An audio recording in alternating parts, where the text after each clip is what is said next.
Hello दोस्तों, मैं mister Yogendra आपके अपने चैनल कौटिल्य स्टडी क्लासेस पे स्वागत करता हूं। मैं इस वीडियो में मध्य पाषाण काल जो कि प्रागैतिहासिक काल का एक भाग है उसके बारे में बात करेंगे। तो आइए इस वीडियो को अंत तक देखते हैं।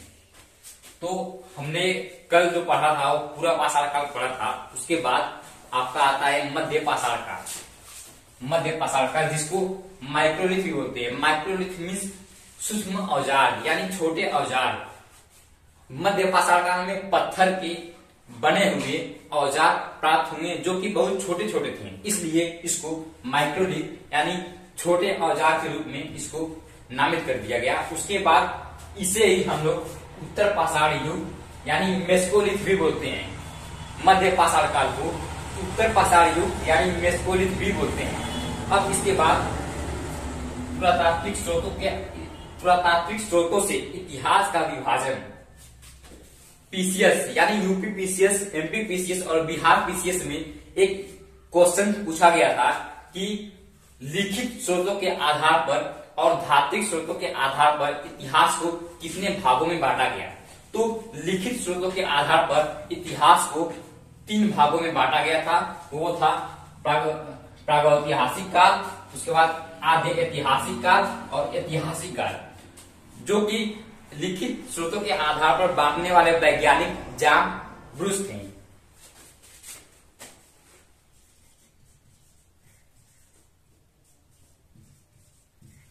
लिखित स्रोतों के आधार पर इतिहास को 3 भागों में बांटने वाले वैज्ञानिक का नाम जॉन ब्रूस था। लेकिन बाद में जब क्रिश्चियन थॉमसन आए, वो एक वैज्ञानिक थे, जब क्रिश्चियन थॉमसन आए तो उन्होंने इस विधि को रिजेक्ट कर दिया। इस जो भी बांटा गया था इतिहास को, इसको रिजेक्ट कर दिया। उसके बाद उन्होंने ये बोला कि हम छानबीन करेंगे और खोज करेंगे और जो भी धातु जिस काल से प्राप्त होंगे उस काल को उस हिसाब से नामित कर दिया जाएगा। उसके बाद जो खोजबीन हुई, छानबीन हुई, तो प्रागैतिहासिक काल में आपका जो पाषाण काल पड़ा है नाम, वो पत्थर की खोज होने के बाद इसका नाम पाषाण काल पड़ गया। उसके बाद जो आद्य ऐतिहासिक है उसमें ज्यादा से ज्यादा आपका कांसा मिला, इसलिए इसको कांस्य युगीन काल बोल दिया गया। और उसके बाद जो आपका ऐतिहासिक है यानी जिसमें आपका प्राचीन भारत और मध्यकालीन भारत और आधुनिक भारत आता है, उसमें लिखित स्रोतों के आधार पर तो जॉन ब्रूस ने बांटा था। और जब धात्विक स्रोतों के आधार पर देखा गया तो वहां पे ज्यादा से ज्यादा आपका लोहा प्राप्त हुआ, इसलिए इसे लौह युगीन काल बोल दिया गया। दोस्तों, पीसीएस के एग्जाम में एक क्वेश्चन आया था कि धात्विक स्रोतों के आधार पर इतिहास को 3 भागों में बांटने वाले वैज्ञानिक का नाम बताइए। तो उनका नाम क्रिश्चियन थॉमसन था।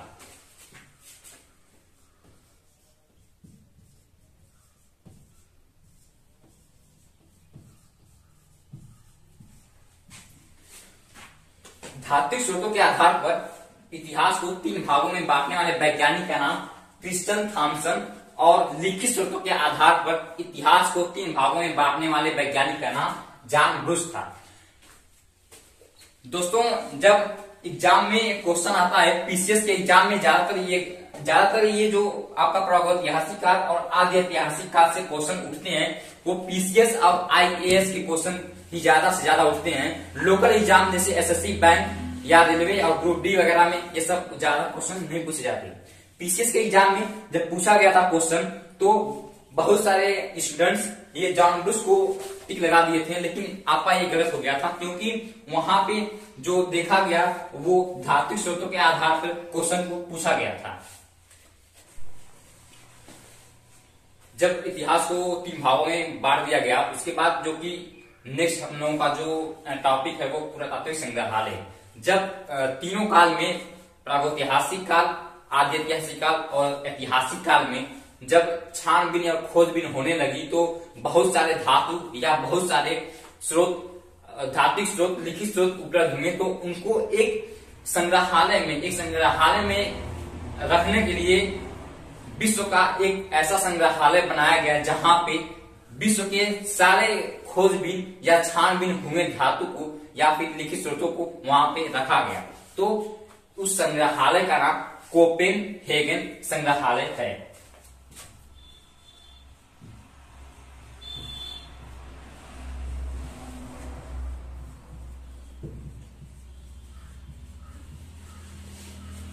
उस संग्रहालय का नाम कोपेनहेगन संग्रहालय जो कि डेनमार्क में स्थित है। उसके बाद ये पीसीएस एमपीपीसीएस के एग्जाम में आया था कि विश्व का संग्रहालय जहां पे स्रोतों को रखा गया वो कौन सा संग्रहालय है, तो कोपेनहेगन संग्रहालय जो कि डेनमार्क में स्थित है। उसके बाद दोस्तों जब आपका विश्व का पूछ सकता है तो भारत में भी पूछ सकता है, तो भारत का जो पुरातात्विक संग्रहालय वो भोपाल में स्थित मानव संग्रहालय है। मानव संग्रहालय जो कि अभी कुछ दिन पहले ही इंदिरा गांधी मानव संग्रहालय के नाम से बदल दिया गया है, यानी भोपाल में स्थित मानव संग्रहालय भारत का पुरातात्विक संग्रहालय है, उसका नाम बदल के इंदिरा गांधी संग्रहालय लिख दिया गया।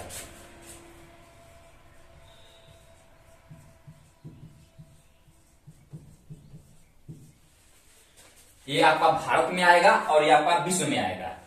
उसके बाद जो हम लोगों का नेक्स्ट होता है वो जनक, जो हम लोगों ने बात की थी जान ब्रूस को, वो लिखित स्रोतों के आधार पर बांटा गया। लिखित स्रोतों के आधार पर उन्होंने इतिहास को बांटा और क्रिस्टन थॉमसन जो कि धातु स्रोतों के आधार पर इतिहास को बांटा। उसके बाद जब हम भारत में बात करते हैं तो कनिंघम, आपका जो वैज्ञानिक है कनिंघम, उनको भारत में पुरातात्विक स्रोतों का वैज्ञानिक माना जाता है। और जो आपका जान ब्रूस है उनको भूगर्भ विज्ञान का वैज्ञानिक माना जाता है। पीसीएस के एग्जाम में यह भी क्वेश्चन पूछा गया था कि भूगर्भ वैज्ञानिक कौन थे, उनमें से ऑप्शन दिया था जिनमें से आपको जान ब्रूस को टिक लगाना था। और अगर भारत में ये क्वेश्चन पूछे कि भारत का पुरातात्विक स्रोतों के आधार पर यानी पुरातात्विक स्रोतों का वैज्ञानिक किसे बोला जाता है, तो आपको कनिंघम सही लगाना होगा। उसके बाद आपका जो आता है अंत्योष्टि कार्यक्रम, तो मध्य पाषाण काल से ही आपका अंत्योष्टि कार्यक्रम शुरू हो गया था। अंत्योष्टि कार्यक्रम का जो मतलब है वो है 16वां संस्कार। आप लोगों ने जब इतिहास में पढ़ा होगा कि एक ऐसा समय आता है जिसमें आपका 16 संस्कार किया जाता था, उसमें से शव को जलाना, दफनाना और भी जितने भी जिंदगी में या जीवन में जो भी संस्कार शुरू से लेके अंत तक होते हैं वो 16 संस्कार के भागों में बांट दिया गया था। उसमें से आपका जो अंत्योष्टि संस्कार है वो मध्य पाषाण काल से ही शुरू हो गया था। तो शवों को जलाना और दफनाना मध्य पाषाण काल से ही स्टार्ट हो गया था। दोस्तों एक क्वेश्चन पीसीएस के एग्जाम में पूछा गया था कि शवों को जलाना और दफनाना किस काल से आरंभ हुआ था, तो मध्य पाषाण काल से ही वो आरंभ हो गया था। उसके स्रोत मध्य पाषाण काल में ही मिल गए थे। और फिर एक क्वेश्चन वहां से और बनता है कि विशाल शवों का ढेर आपका किस काल से प्राप्त हुआ, तो यहाँ पे एक कंफ्यूजन वाली बात क्रिएट हो जाएगी कि मध्य पाषाण काल में शवों को जलाने और दफनाने की बात कही गई, लेकिन दोस्तों नव पाषाण काल में विशाल शवों का ढेर आपको मिला, यानी विशाल शवों का ढेर प्राप्त हुआ। यहीं पे ये कंफ्यूजन और क्रिएट हो जाती है कि एग्जाम में जो आपका पीसीएस के एग्जाम में पूछा जाएगा क्वेश्चन वो आपका विशाल शवों का ढेर पूछा जाएगा, लेकिन आपका जो लोकल एग्जाम में पूछा जाएगा वो क्वेश्चन आपका रहेगा जो कि अंत्योष्टि संस्कार यानी मध्य पाषाण काल से शुरू हुआ था। हाँ दोस्तों, मध्य पाषाण काल में हम लोग जो नेक्स्ट बढ़ते हैं वो कृषि है। तो अगर क्वेश्चन में एग्जाम में पूछता है कि सबसे पहले कृषि करने का साक्ष्य कहाँ से प्राप्त हुआ, तो हम लोगों का जो आंसर हुआ वो मेहरगढ़ 7000 ईसा पूर्व पहले प्राप्त हुआ था। लेकिन दोस्तों जो पीसीएस या बड़े बड़े एग्जाम में क्वेश्चन पूछता है वो ये पूछता है कि सबसे पहले कृषि करने का साक्ष्य यानी कृषि का साक्ष्य कहाँ से प्राप्त हुआ, तो हम लोग का जो आंसर होगा वो लोहुरा देव जो कि यूपी में स्थित है 8000 ईसा पूर्व पहले प्राप्त हुआ था। यानी जो विद्वानों ने खोज किया तो वो बताएं कि ये लोहुरा देव जो यूपी में स्थित है वहां पे 8000 ईसा पूर्व पहले खेती की जाती थी, लेकिन जो आपका मेहरगढ़ है वहां पे 7000 ईसा पूर्व पहले खेती की गई। अब हम लोग देखते हैं मेहरगढ़ में जो कि सबसे पहले गेहूं की खेती करने का साक्ष्य मिला और आपका लोहुरा देव में चावल की खेती करने का साक्ष्य मिला। आप लोगों को मैं बताया हूँ सबसे पहले मेहरगढ़ भी कृषि के साक्ष्य के लिए स्थित है और लोहुरा देव भी कृषि के साक्ष्य के लिए स्थित है। अब ये जो एग्जाम पीसीएस के एग्जाम होते हैं वो बड़े टेढ़े मेढ़े होते हैं, या फिर आईएएस के एग्जाम बड़े टेढ़े मेढ़े होते हैं, उनमें जो क्वेश्चन होता है वो बड़ी गहराई से पूछता है। इसलिए अगर आपको क्वेश्चन में दे कि व्यवस्थित कृषि करने का साक्ष्य कहाँ से मिला, तो हम लोग का जो आंसर होगा वो मेहरगढ़। और अगर पूछे सबसे पहले कृषि करने का साक्ष्य कहाँ से प्राप्त हुआ, तो हम लोग का जो आंसर होगा वो लोहरादेव यूपी से प्राप्त हुआ। उसके बाद जब हम लोग देखते हैं कि अगर आपको क्वेश्चन में पूछे जौ और गेहूं के कृषि के साक्ष्य कहाँ से मिले, तो जौ सबसे पहले ईरान से खेती करने का साक्ष्य प्राप्त हुआ, और आपका जो गेहूं है वो मेहरगढ़, गेहूं जो है मेहरगढ़ से प्राप्त हुआ। और अगर पूछे कि सबसे पहले चावल की खेती करने का साक्ष्य कहाँ से प्राप्त हुआ, तो हमारा कोल्डिगवा जो कि यूपी में स्थित है वहां से साक्ष्य मिला। उसके बाद हम लोग का जो आता है मृदभान।